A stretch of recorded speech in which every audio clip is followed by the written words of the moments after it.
Hello, my name is Charmaine Wilson and welcome to my blog. I'm doing a series of blogs on grief and what to expect after different types of passings. There are two major types of deaths, unexpected death and expected death. Today I'd like to talk about expected death, and that means when someone you love has died from a long-term illness. It could have been months, perhaps even years, that you've been waiting for your person to pass away, knowing in your heart all along that they were going to go. Those last days and hours can be absolutely torturous for those of us left behind. We're torn between wanting them to take their last breath and somehow miraculously having some type of cure. Some of us have been unable to nurse our family, and after they die you may experience great guilt over this. Not everybody is able to nurse, and this is something that you need to understand very quickly. Your parents or your loved ones who you nurse will know that. Those of you who were able to nurse, you may come to a place now there you say, well, what am I going to do now?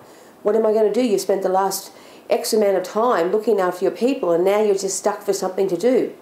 What's going to fill your days up? You have a sense of no purpose, a sense of emptiness. When somebody does die of a long-term illness, and we have been waiting, the emptiness we feel after is vast.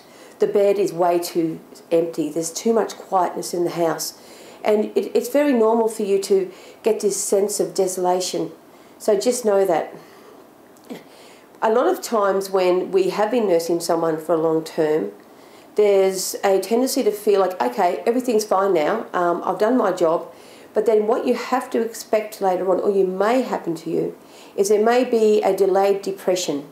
Now when there's delayed depression, do not be scared to seek medical help.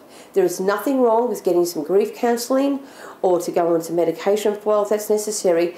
But if it's delayed, don't think you're weak, don't think you've fallen down. It just means that you were trying to do far too much at one time.